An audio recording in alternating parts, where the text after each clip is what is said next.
하지 뭐 이럴 수도 안해. 없고 참왜 어이, 시부모님을 모시고 누구야? 하는지도 궁금합니다. 누구야, 다음 가라. 소식입니다. 자, 지금으로부터 9년 전인 지난 2014년 2월 50대 여성을 포함한 일당 4명이 살인 그리고 사체 유기 혐의로 재판에 넘겨졌습니다. 이들의 범행은 무려 5년 가까이 숨겨져 왔었습니다. 그런데 이 사건의 중심에 있던 그 50대 여성이 돌연 자신이 사람을 죽였다고 고백을 하면서 실체가 드러납니다. 완전 범죄를 꿈꿨고 5년이나 아무도 몰랐는데 왜 이 여성은 갑자기 경찰에 자수를 했을까요? 이 50대 여성의 비밀, 오늘 그때 그 사건에서 전해드립니다.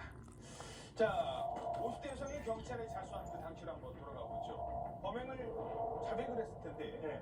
뭐라고 했습니까? 그 50대 여성 김모 씨거든요. 그 김모 씨가 2014년에 자수를 하면서 밤마다 꿈에 혈흔이 나왔다.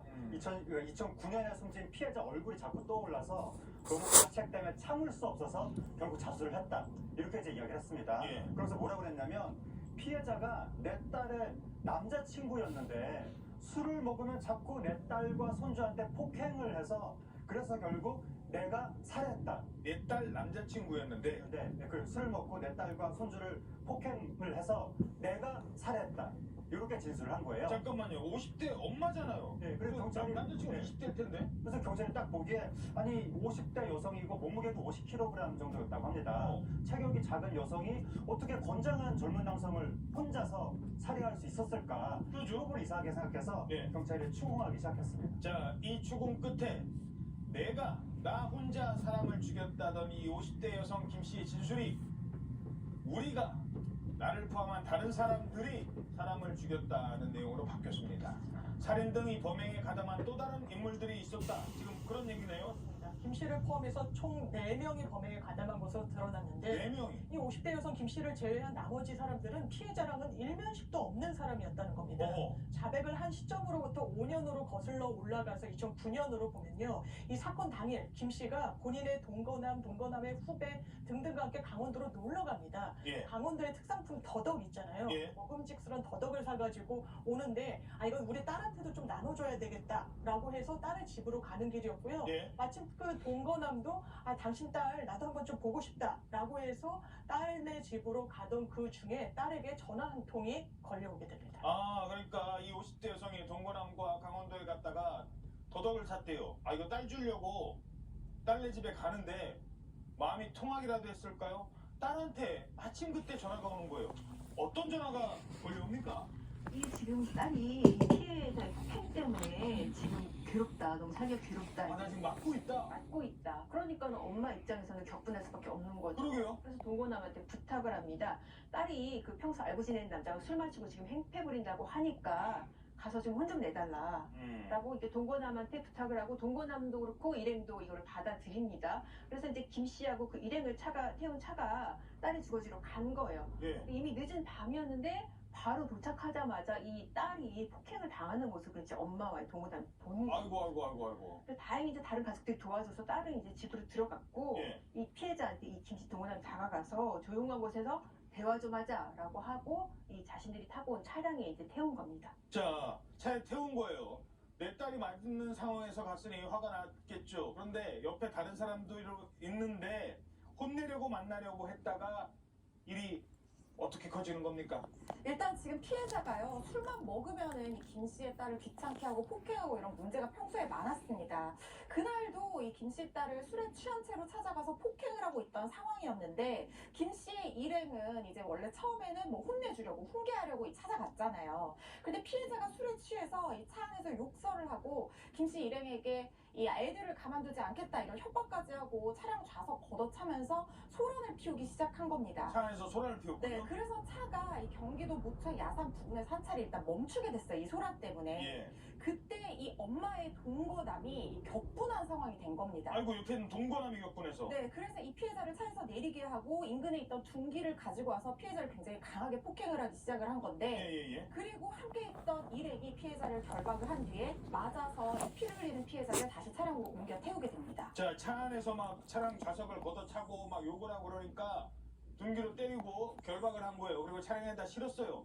그럼 이때 숨진 거예요? 아니요, 그때 살아 있었습니다. 그래요? 살아 있었는데 이 일행이 그 피해자를 태우고 강원도 모초까지 이동을 한 거예요. 시간이 흘렀잖아요. 예. 폭행 당한 채 시간이 흐르면서 피해자가 점점 의식이 희미해져 갔던 겁니다. 그때 병원으로 데려갔다라면 살았을지도 모르는데, 예. 근데 이제 의식이 희미해져가는 피해자를 보면서 이제 폭행 가해자들이 무서워진 거예요. 혹시 이거 경찰이 알게 되면 우리 처벌받을 거 아닐까? 그렇게 무서워져가지고 너는 전생에 사람이었을 50대 거야. 여성 김 씨의 재채기도 동거남이 사람처럼. 이렇게 제안을 했습니다. 예. 아이의 똥개가 살해하자. 이게. 이렇게 제안을 한 거예요. 그래요? 그래서 나머지 일행들이 동의를 했다고 합니다. 다 그래서 결국 빨리 피해자를 잘못하나. 질식을 시켜서 살해하고 강원도 도로가에 안매장했습니다. 야, 그리고 지금 당시 사진이 나오고 있습니다만 저 도로가에 시신을 묻어놓고 그리고 온 겁니다. 안매장을 한 거예요. 어두운 밤에 인적이 드문 곳에서 시신과 함께 진실도 이렇게 묻히는 듯 했습니다.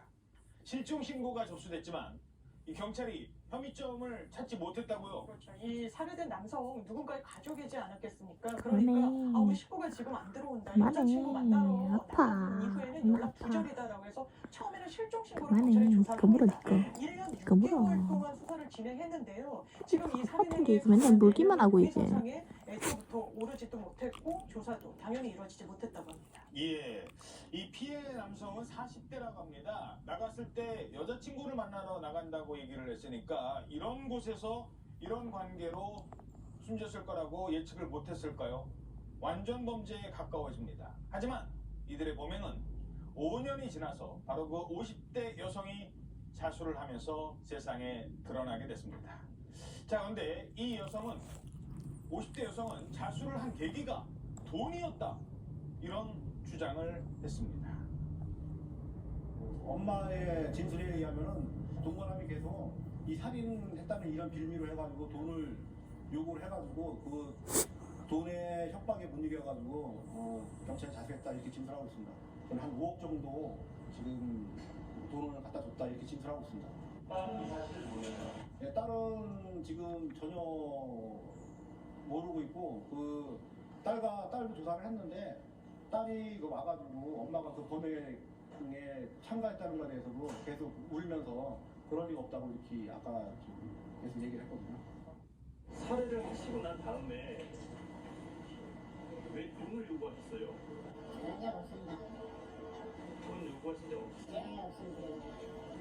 5억 정도 받았다고 말씀하셨다고 하는데 전혀 사실 모르는 일이고 말이에요. 살해하신 건 맞으시고 예, 그런 말씀입니다.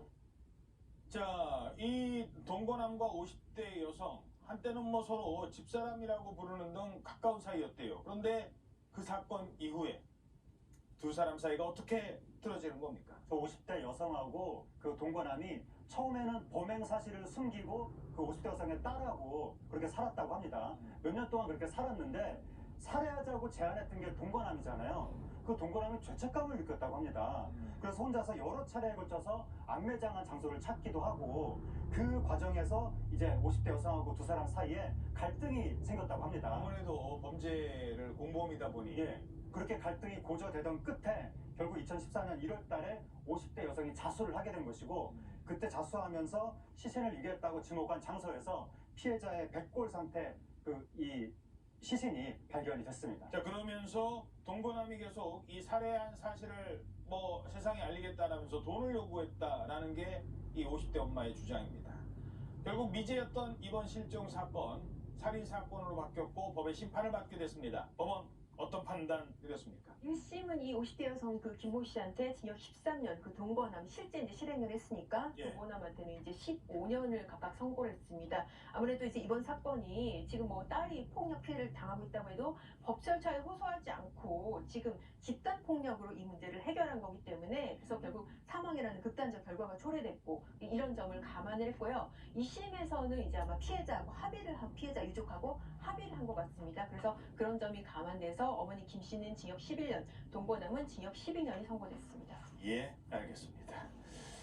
자, 계속해서 다음 소식은 원래 가수였는데 이제는 프로듀서로 그리고 연예기획사를 이끄는 K-팝 사업가로 잘 알려진 이 경영자와 관련된 소식입니다.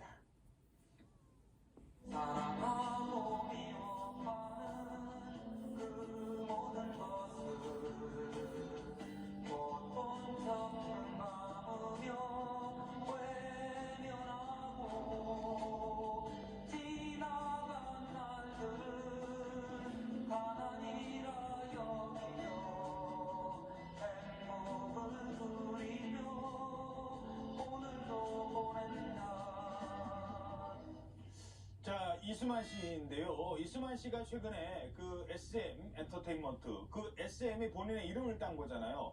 근데 이 SM에서 물러난다는 발표가 있었습니다. 근데 이 문제를 두고 지금 설왕설래가 이어지고 있다고 하던데 어떤 내용이에요? 그러니까 이게 물러난다는 발표가 나왔으면 설왕설래가 좀 적었을 수도 있는데 예. 물러나게 해드린다. 물러나시라. 이런 식으로 발표가 나온 내가 거예요. 물러나겠다가 아니라 물러나실 거다, 물러나게 해드리겠다. 외부에서 보기엔 좀 그렇게 이야기가 나온 거예요. 그러니까 이수만 프로듀서가 SM 자체를 지금 스스로 대표하면서 모든 걸 경영을 하는 것이 아니라 일단 일선에서는 물러난 상태에서 음악적으로 리딩을 하는 지휘를 하는 거거든요. 예. 그런데 지금 SM 사측에서 발표가 나온 게 뭐냐면 이수만 프로듀서의 그런 음악적인 권한, 아티스트 제작과 관련된 그런 권한을 회사 자체 제작센터로 넘겨온다. 이게 분산 배치한다. 이렇게 발표를 한 거예요. 근데 이 과정에서 이수만 프로듀서한테는 사전 협의가 없었다는 식으로 지금 이야기가 나오고 있거든요. 그러다 보니까 이수만 프로듀서가 지금 큰 충격을 받았다. 이런 이야기가 나오면서 이게 어떻게 된 거냐, 내막이 뭐냐, 이게 굉장히 시장이 충격을 받고 있습니다. 아, 그렇군요. 자, 하지만 이수만 씨의 퇴진에 반대한다. 이런 공개적인 목소리도 나왔습니다. 바로 가수 겸 배우 김민종 씨가 이런 얘기를 했다는데, 김민종 씨는 그럼 왜 반대를 하는 거예요? 일단 아직까지 SM에는 이수만 씨가 필요하고, 그리고 이번 발표가 너무 일방적으로 이루어졌다는 겁니다. 김민종 씨 SM에 17년 동안 몸담은 SM 사람입니다. 사측 이번 비전 발표를 굉장히 맹비난하고 나섰는데요. 그만해. 김민종 대표가 뭐 이수만 씨를 위해서 또 SM을 위해서 말은 하고 있지만 사실은